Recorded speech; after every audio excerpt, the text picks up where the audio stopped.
understand this enough to where you could know enough about the actual work side of it to be able to run your own business in this kind of work.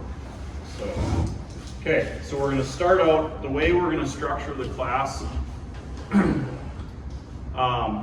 give me kind of a framework and an outline for it so that I don't like get scattered all over the place.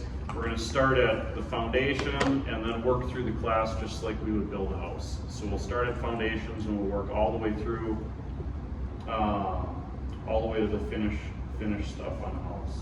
So we're gonna start with foundations.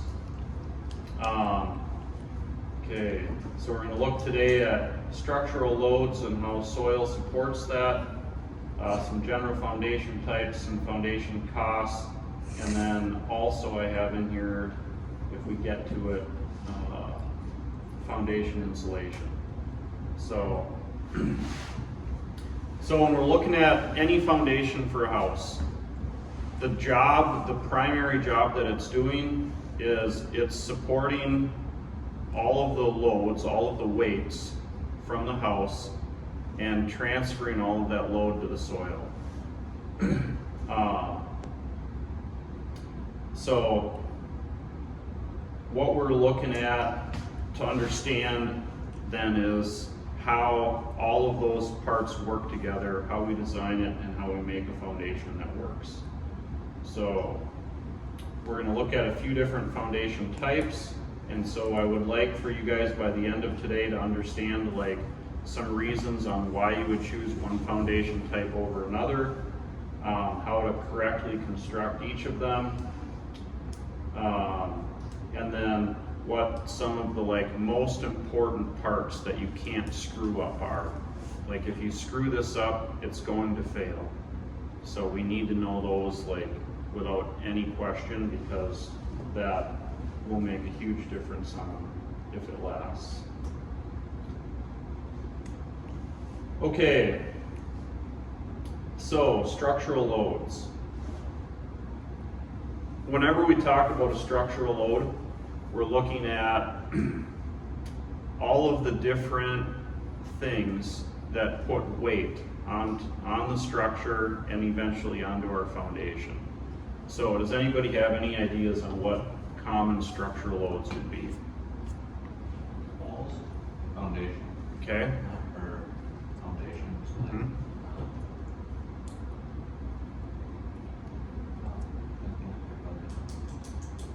Okay, so we got foundation, walls, anything else?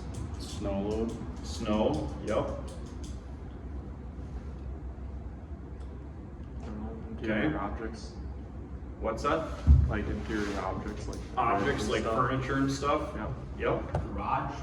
Truck okay. unit, What? or truck inside of the building, like heavy equipment. Yeah, that depending on how the structure is built, like that may be part of it, so. Highways. Highways. Not necessarily, like, if we were building highways, yes, but for a typical residential structure, we wouldn't generally consider that to be a load for the structure. So what we're gonna look at next is what all the different structural loads are in a house, and then how we figure out what the load capacity of the soil is, and how we're gonna make sure that our foundation system can carry the loads on the house. So, okay, so the first part in this is understanding or calculating the structural loads. One of the simplest processes, or one thing that we have to factor in is looking at the building code. And for Wisconsin, for a residential structure, we have to design for a 40 pound per square foot roof snow load, in addition to, so there's two types of loads typically that we have to factor for. And what you'll hear in this industry, whether from builders or from engineers, the first one would be dead load, second is live load. You have any idea on why they call the two types of loads, dead and live? That doesn't move and live does. Okay, very good. So dead loads are the loads that will be never changing, which we typically consider the weight of the structure itself. So when we look at, like, we're gonna frame this floor system, you know, like in this room here that we're in, some parts of this floor are spanning like 15 or 20 feet. I think out there we're spanning like almost 30 feet. And so you have this member, whether it's solid framing or a truss, plus the floor, plus the drywall on the bottom. And so we have to factor in for the dead load, which is the weight of the structure. It has to be able to carry itself. And then we look at the live loads. Does anybody know what the live loads Snow, might be? like snow. Okay, snow is one, yep. What? Things that come and go. Okay, like what? Furniture, Vehicles, Okay, people. people. yeah, people, furniture. So for a residence, we have to design for a 40-pound live load on floors. 40 pounds per, Oh, 40 pounds a square foot. All those are per square foot. that's a live load? In a commercial, we have to be at 100 pounds a square foot for a live load, just because you may have larger groups of people. So, and if you look at like, you're like, man, 100 pounds a square foot, that's a lot. But all of a sudden, if you have like 30 people in a room, it's very possible that you could have, you know, like a person every 2 square feet, and there's your 100 pounds a square foot load. So in some commercial venues, you could even have probably exceed that load for a very short time. So, okay, so this next one here, we look at, this is the table right out of the Wisconsin code. So if you see there under where it says loads and materials, design load, every dwelling shall be designed and constructed to support the actual dead load, so the actual weight of the structure, the live loads and wind loads acting upon it without exceeding the allowable stress of the material.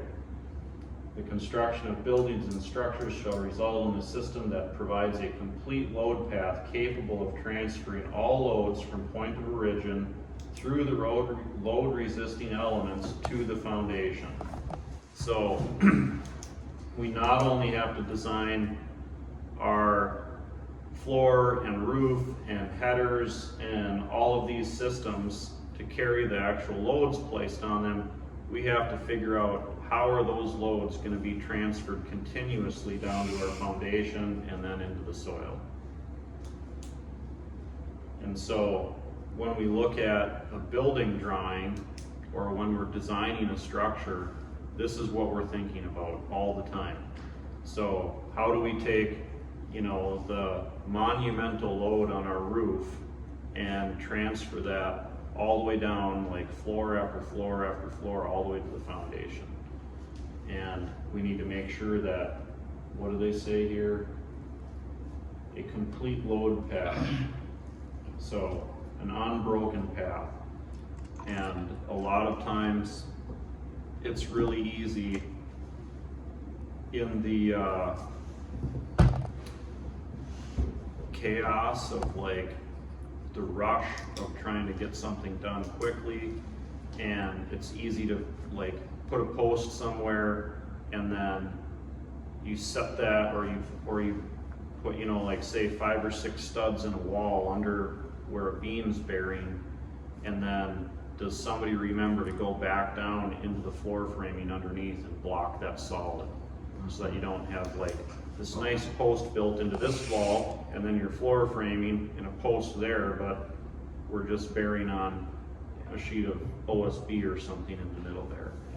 So we gotta make sure that all of those loads continuously transfer without any breaks. So dead loads, every dwelling shall be designed and constructed to support the actual weight of all components and materials. Earth sheltered dwellings shall be designed and constructed to support the actual weight of all soil loads. So there's a fair amount of design and planning that goes into every structure because you have to be able to account for all of those loads, and you have to know how much load is being placed on that structure. So snow loads, the roof shall be designed and constructed to support the minimum snow load listed in the zone map. So you can design for more. And like a couple of years ago with all of the structures that collapsed, all of a sudden it's like, oh, maybe we should be planning for a little bit more, because probably at least every 20 years we get a snow that way exceeds 40 pounds a square foot. And so if something's happening like more often than every 100 years, we maybe should be adjusting our design to account for that. Do you do that on, or did we do that on this building, I think? I think they did some like snow drifting calculation, and so I think he has it designed for like a 60-pound snow load on one side of the roof, which, as far, like, I'm not an engineer, but my little bit of understanding of engineering, like if you have offset loads, you actually have to make the system stronger because it's not like pushing equally on it. So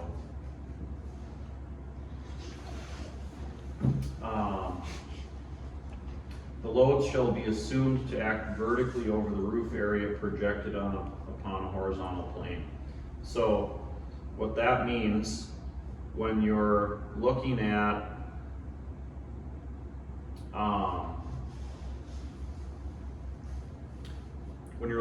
the roof snow load, we're just calculating the 40 pounds a square foot as if it was on a horizontal plane. And so when we're calculating the load that a roof has to carry, we just look at the horizontal area of the roof, not the area of the roof at the slope. So, cause like,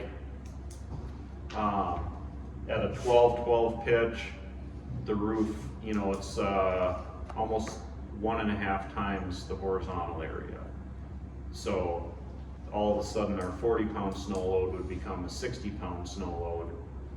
And so, you know, maybe we should do that, but what the building code says is horizontal snow load. So take, you know, the roof has to be able to carry, you know, if it's 20 feet wide and 10 feet long, it has to be able to carry that 40 pounds on 200 square feet, or 40 pounds a square foot times 200, so 8,000 pounds. All right. Is that 8,000? I don't know. Anyways. Okay, the other load that we have to look at is wind loads. And we have to design our structure to be able to withstand, it says here, either a horizontal and uplift pressure of 20 pounds per square foot acting over the surface area, or the wind loads determined in accordance with ASC 7-05, minimum design loads for buildings and other structures. So we can either go with the default, or we can go into like a more detailed engineering. So for like a 1- and 2-story home, just using their default wind load here of the 20-pound horizontal and 20-pound uplift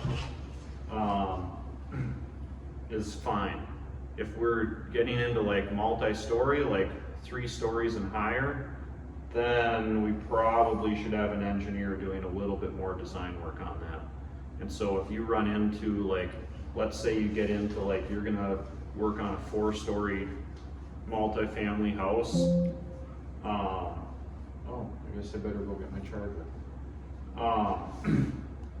if you're gonna work on something that tall, then you probably wanna look into those plans and be like, did the engineer design this? Like, what systems are in here to resist the wind loads, both the horizontal and the uplift? And what do I have to be aware of as I build this to make sure that this thing doesn't blow down when it's just framed up? So when you're calculating the load for the foundation, you're taking from the roof, everything down, so you're adding all those together, or does that just dissipate as you go down? It adds. So, yeah, so we'll draw this here.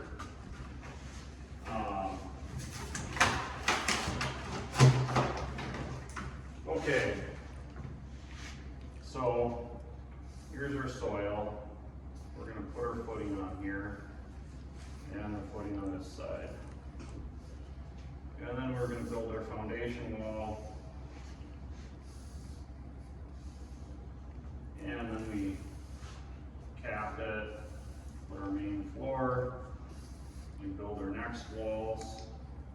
And this, let's say it's a simple one-story house. So we figure, you know, the weight of the walls, the weight of the floor, the weight of this wall system, the weight of that roof, the load on that, the load on the roof, and so on. So, you know, and then, yeah, so we'd have fill in there, and then a concrete floor there. So, in most cases,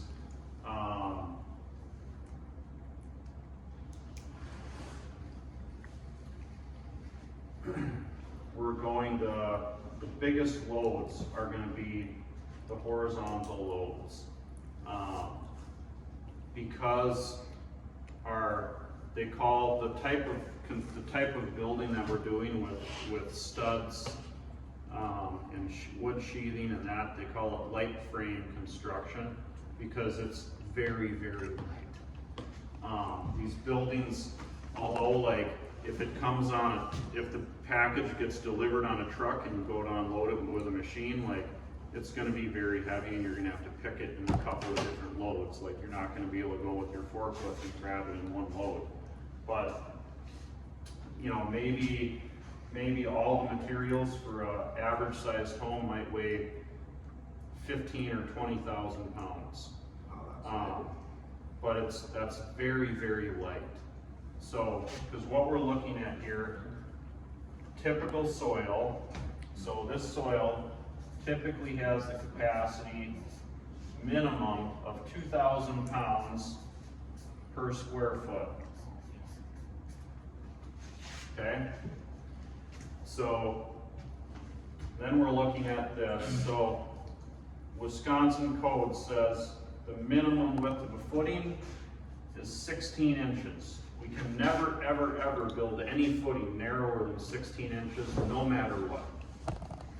Even if our load is only 300 pounds per lineal foot, we have to put down a 16-inch footing. Okay? Offhand, I don't necessarily know what the reasoning for that is, but footings are cheap, so it's not anything to worry about. You know, like, are we gonna save much if we put in a 12-inch footing?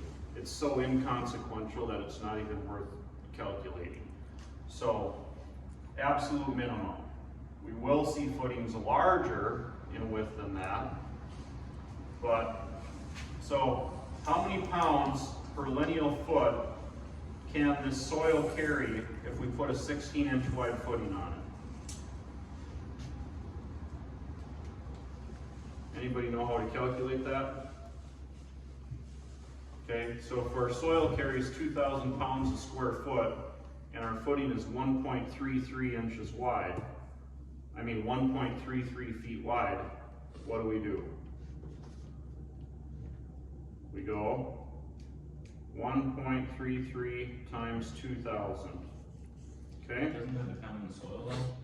Well, this is like without doing soil test, without doing a core drill test on the soil, we have to assume that the soil load is at 2,000. Okay? And so every engineer out there that I've interacted with is going to design their footings with a soil load capacity of 2,000 pounds a square foot.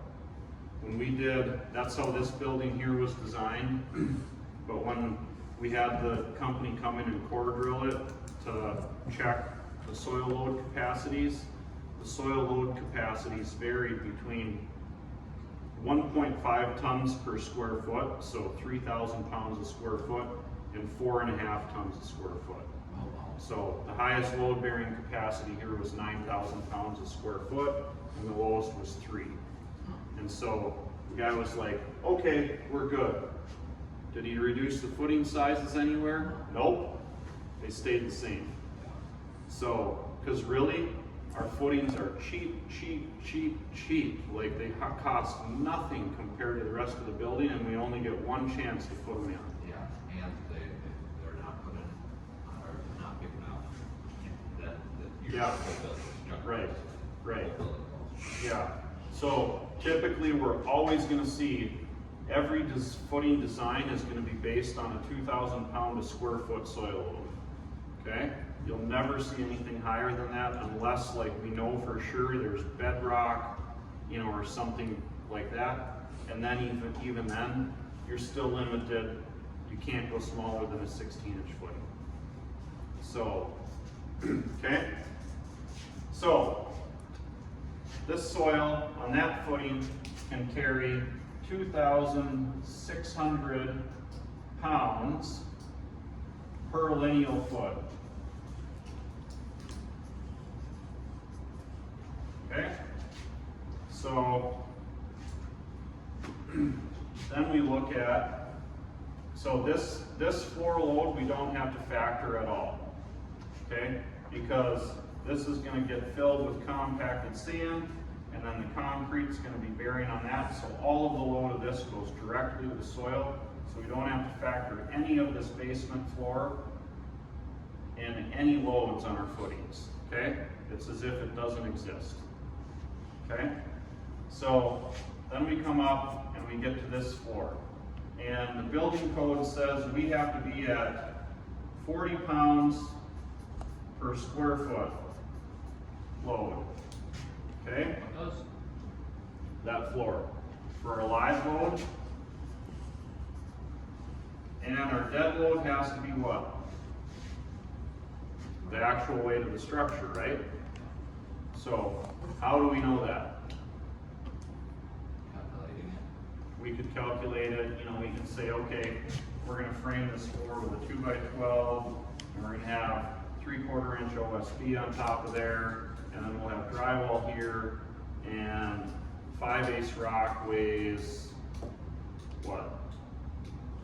100 pounds, a 12-foot sheet, so it's like 2 pounds a square foot, and this floor joist weighs another 2 pounds a square foot, and the OSB weighs maybe 1 pound a square foot or less. So we're at like 5 pounds a square foot for a dead load. Okay?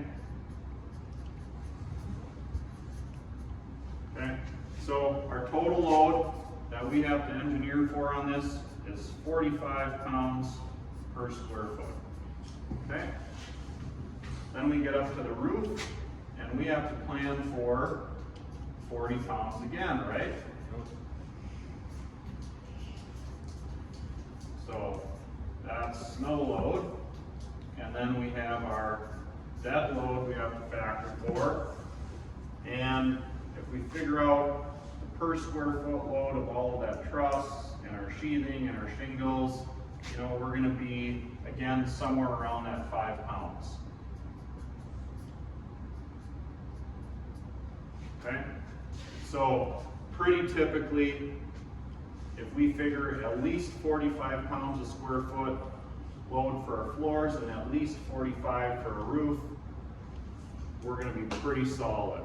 So, if the building code says, let's see, okay, you see on this here, ceilings with storage, we have to also figure in 20 pounds. So if this is like a storage truss, a spread web truss, you know, in here,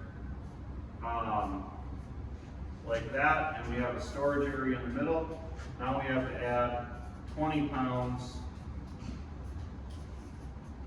for our ceiling. If there's no storage in there, we have to figure 5, you know, so. Okay, so all of a sudden, let's say that this house is, let's say it's 25 by 40. How many square foot house is that? You guys don't have a calculator? 1,000. Okay, 1,000 square foot house. Okay, so what do we have to figure for the load of this floor at 45 pounds? 45,000, okay? Okay, so we got 45,000 pounds there. And then let's say we take with the storage, so we've got 65 pounds. We've got a 2-foot overhang, 2-foot overhang, and then 2 foot on the end. So all of a sudden the roof becomes 29 by 44. Is the actual dimension of our roof, right? The horizontal dimension. So 29 by 44 is 1276, okay? So 1276 times 65, 83,000 pounds. Okay? So, how do we know if our footing at 2,600 pounds a foot is going to carry that?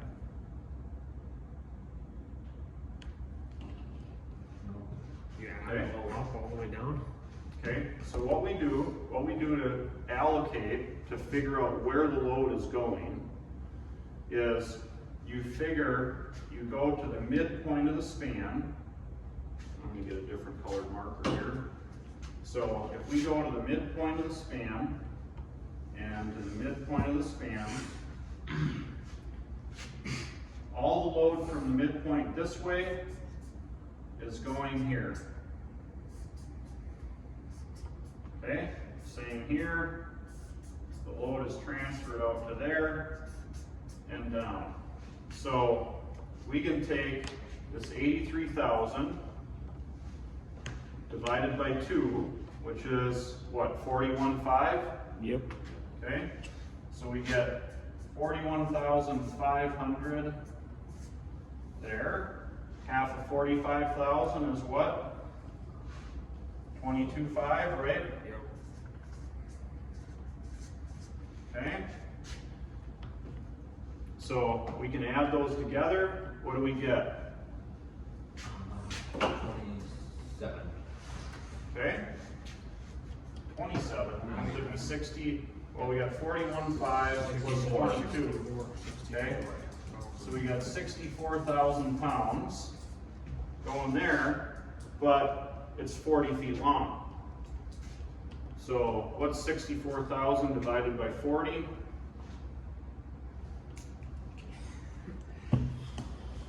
It's 1,600. So this house is putting 1,600 pounds per lineal foot onto our footing. Are we good? Yeah, what's lineal mean? In a line. Okay? So we know, looking at this, at a 2,000 pound a square foot soil load and a 16-inch footing, we've got 1,000 pounds of lineal foot buffer in that footing. Is it gonna be good? It's good. So, You took 64,000 divided by 40. 40 Yep. is the the length of the house. length of the house. Okay. And so, there will be some, you know, obviously when we draw this house footprint out, you know, we're 25 feet and 40 feet. And so obviously we have some load bearing here, but theoretically, there's no load transferred to the footing on the gable end. Because if our floor joists are running this way and our trusses are running this way, all the load is transferred to those two footings. And these here are basically doing nothing. There's So the, there's a two-story house and you have a lot of load going onto the trusses on the inside. Not trusses, the thingies. Walls. Okay. You know, because you're like. Yeah, but so anytime,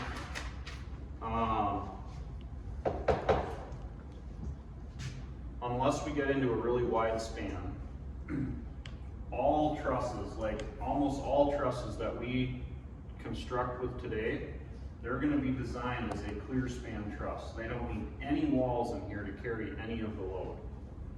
And so theoretically, there's no load bearing on any of these interior walls. Like in here, that wall is load bearing. It's designed as a load bearing wall. None of these walls in here matter at all to the structure. You could come in here with a chainsaw and like, ooh, cut them all out and it'll make no difference to the structure because they're not carrying any load.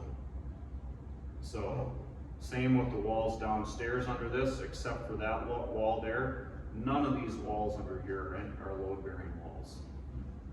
So that's why we can look at, like when we have a truss, that all the load is transferred to the outside.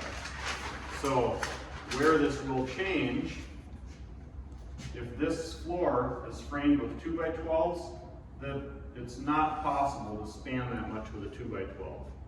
Like it cannot span, there's no possible way you can get it to span 25 feet. Won't work. So in this house, then there's going to be a center beam and posts or a center wall.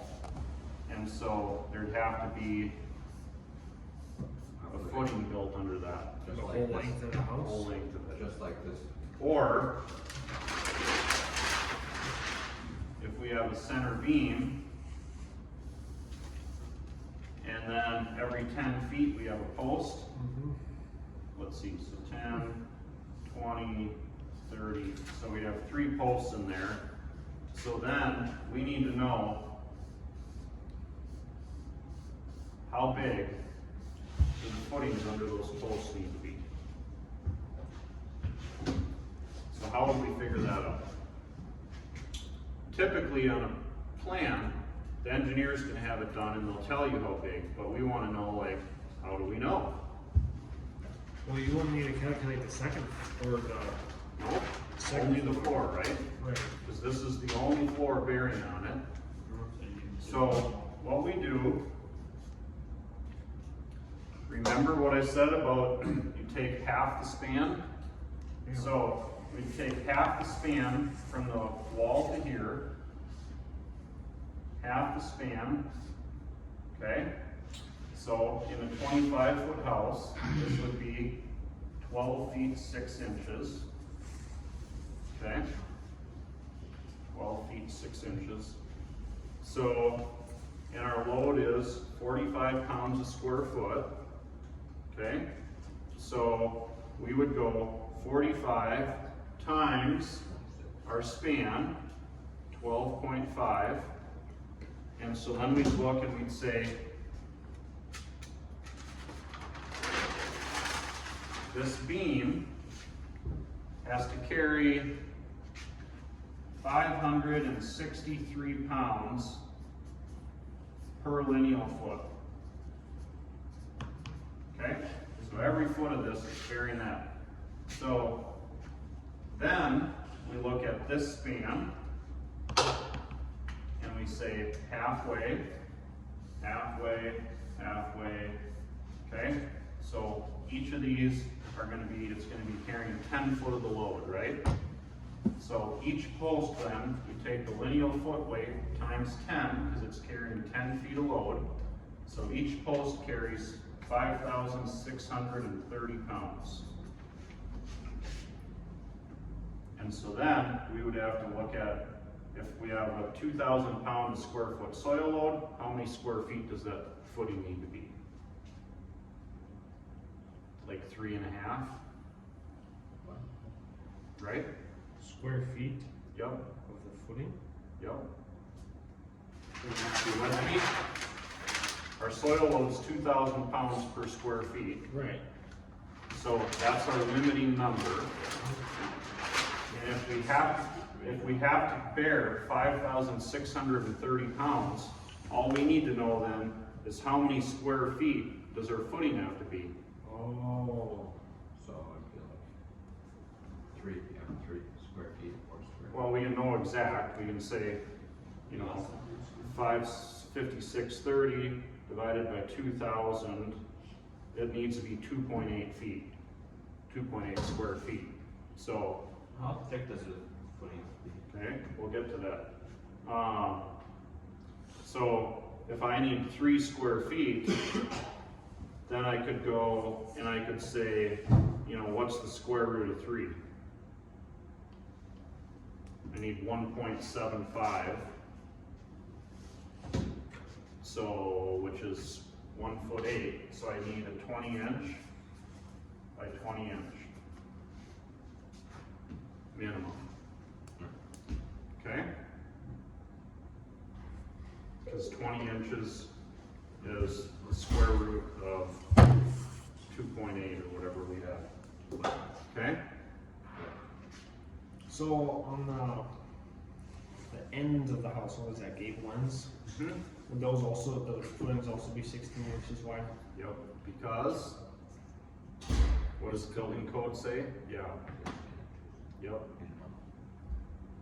Okay? Mm-hmm. So here's the thing that you have to watch out for. You build this house.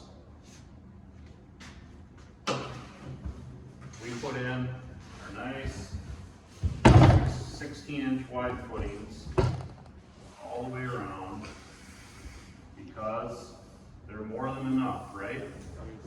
They carry, we got 1,000 pounds excess. Our lineal foot load is 2,600 pounds lineal foot. So, we put the end of this beam on the wall. It's carrying half of that because it's only got half of the span. So, it's 2,800 pounds there. So we got a 2,800 pound point load onto that footing. Will 1 foot of that footing carry that load? No. It might not.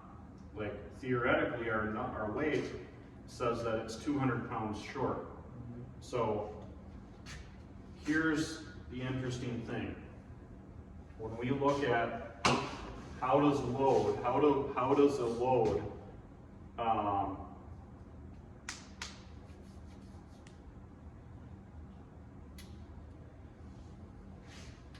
okay, I'm gonna just draw this for you guys.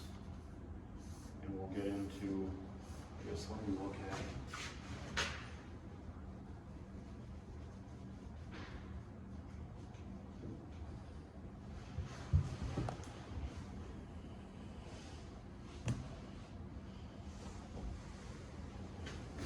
Okay, we'll do this.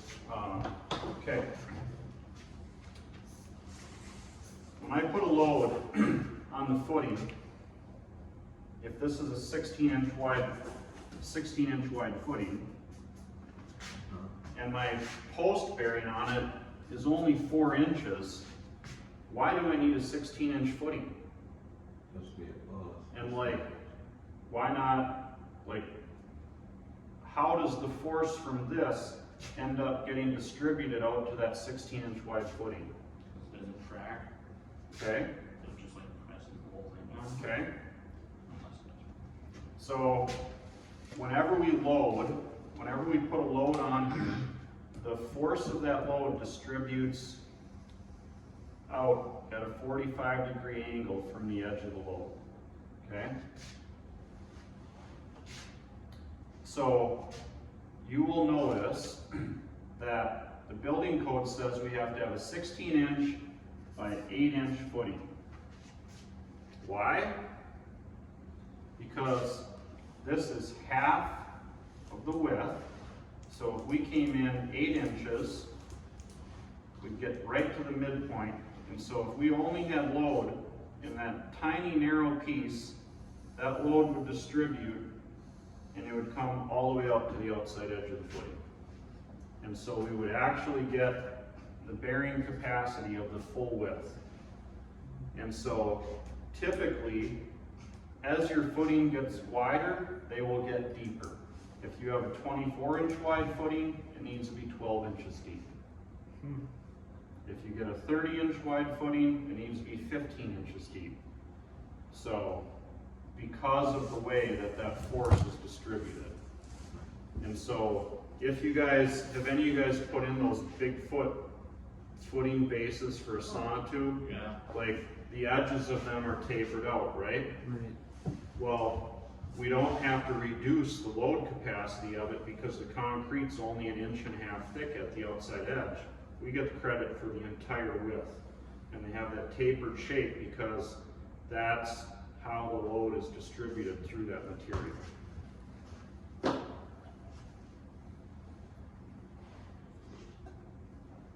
So, getting to this here, if we have a concrete wall and that beam is buried in a beam pocket in our wall, even though it's putting more load per lineal foot of our footing than what the footing capacity has,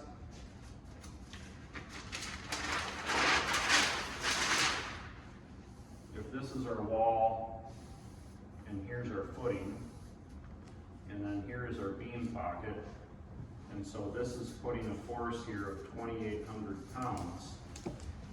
Theoretically, that load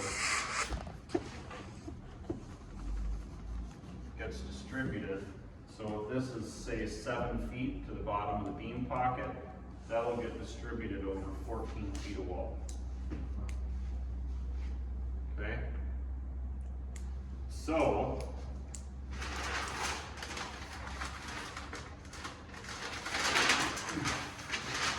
we're probably fine without having to change anything with our footing there. Where that is different is if for some reason this is a retrofit situation and we have to put another steel post there, then we can't just set it on our floor or on the edge of that footing. We actually have to make sure that we have, you know, half of that, so at least a 10-inch by 10-inch footing. Or no, well, we'd have 2,800 pounds, so we'd have to have like a little bit more than a 1 square foot footing. 1.5. Because, so it'd have to be like 18-inch by 18-inch under it. Yeah, that'd be 1.5 square feet.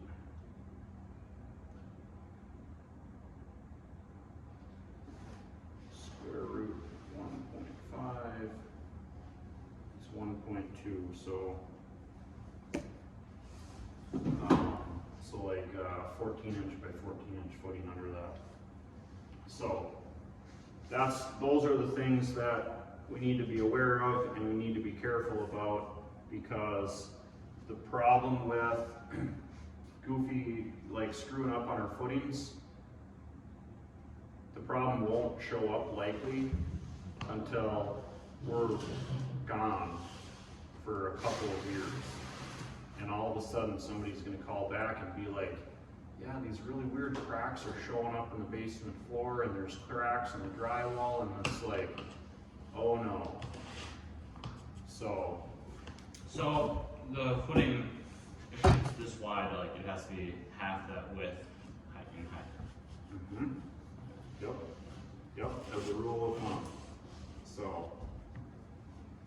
So in any time, like if you see a plan that's calling for a footing that's really wide but not very deep, it'd be worth a call to the designer and be like, hey, why do you have a 40-inch wide footing that's only 10 inches deep? Like, what's going on? What kind of load is going on that? Is that like, how is that gonna work? Right. Because if we got a 40-inch wide footing that's only 8 inches deep and they're putting a post in the middle of it, that ain't gonna do anything. So it'd be better just to make it shorter and deeper. Well, it needs, I mean, if they need that, if they need a 40-inch wide footing because they got 150,000 pound point load, it probably better be deeper than 8 inches. Probably be better be deeper than 16 inches, you know? Like, we did some excavating a few years ago for Brettings when they were putting in the new machine.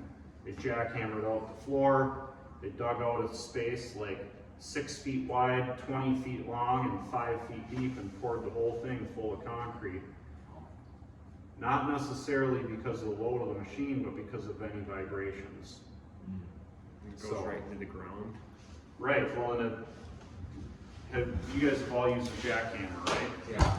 So you put a 60-pound jackhammer that's vibrating, and it just like punches right through the concrete. Yeah.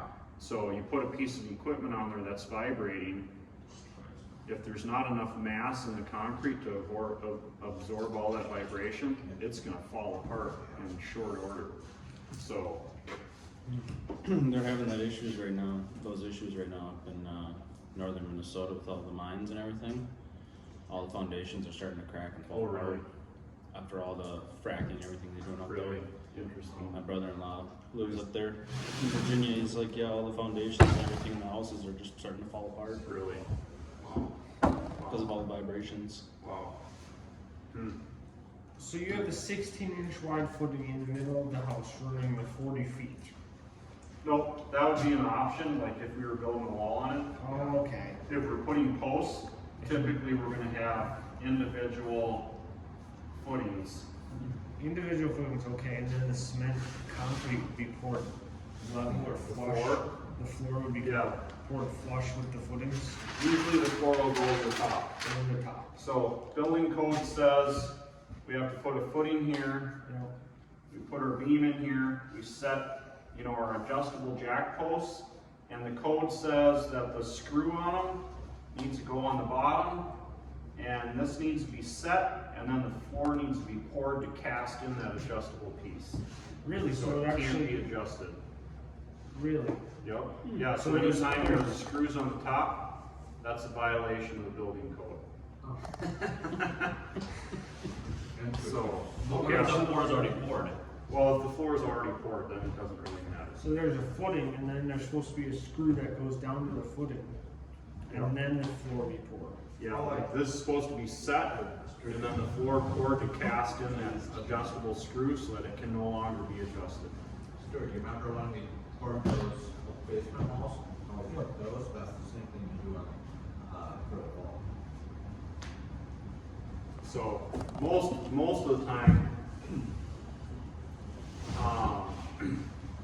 like, that practice is driven like in a lot of the bigger city areas where they're doing like a subdivision, they're putting up 200 homes. They'll come, they'll pour the foundation walls, they'll frame the whole house, and then they'll come back and pour the basement floor later. So for us, it seems like it's a lot easier to pour the basement walls, pour the floor, and then frame it. And so usually we're going to be setting our posts on top of the concrete floor. And so in that case, the code says if the adjustable screws are exposed, you have to do something to make sure they can't be moved. Like weld the knot, put a spot weld, something on it. So Because if it vibrates, it'll. I don't necessarily know what the reason driving that is. So a lot of times what we'll do is we'll just fabricate our own columns, you know, get some 4-inch pipe, weld a plate on the bottom, weld a plate on the top. So the other thing to be aware of, if you're using a round column like this, a few years ago, we did some work on a barn. And, it was an old dairy barn. And they had 2 rows of beams supporting the hayloft, you know, and then the steel columns. And they had the steel columns set on concrete footings, but they just had the like 4-inch steel pipe. They never welded a plate on the bottom of it. And over the years, that steel pipe just punched right through the concrete. So, and we can look at like why we need to do that. You know, if we have 5,630 pounds on this column, and this is 1/4-inch steel, we have, just for the fun of it, we're gonna do the math. So we've got a 4-inch pipe, so 4 times 3.14, so it's 12.5 inches in circumference, times 0.25, so we have 3.14 square inches of bearing, okay? So if this concrete is like a 4,500 PSI concrete, and we have 3.14 inches, so times 4,500, so this column, without a plate on the bottom of it, can carry 14,000 pounds on that footing. That hayloft though, 20 feet deep of hay in the loft, it was probably more like 25,000 pounds per column, and which is 10,000 pounds per square inch, more than what that concrete could carry. And so over time, that pipe just like penetrated right through the concrete.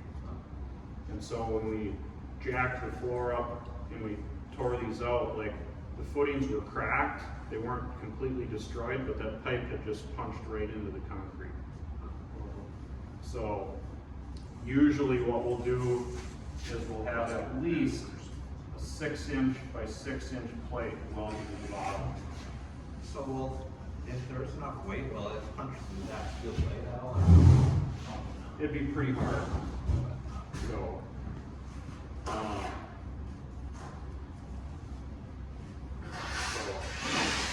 okay. In bigger cities, or even like Superior, where you got houses, you know, foot and a half away from each other, does that change loads and stuff on the soil, or what the soil can carry being so close together? And some of those homes are single story, some of them are 2-story. Yeah, so it won't really change the load of the soil. You will have problems if one doesn't have a footing large enough and the house is overloading it and pushing into the soil. So we'll get into that in a little bit. But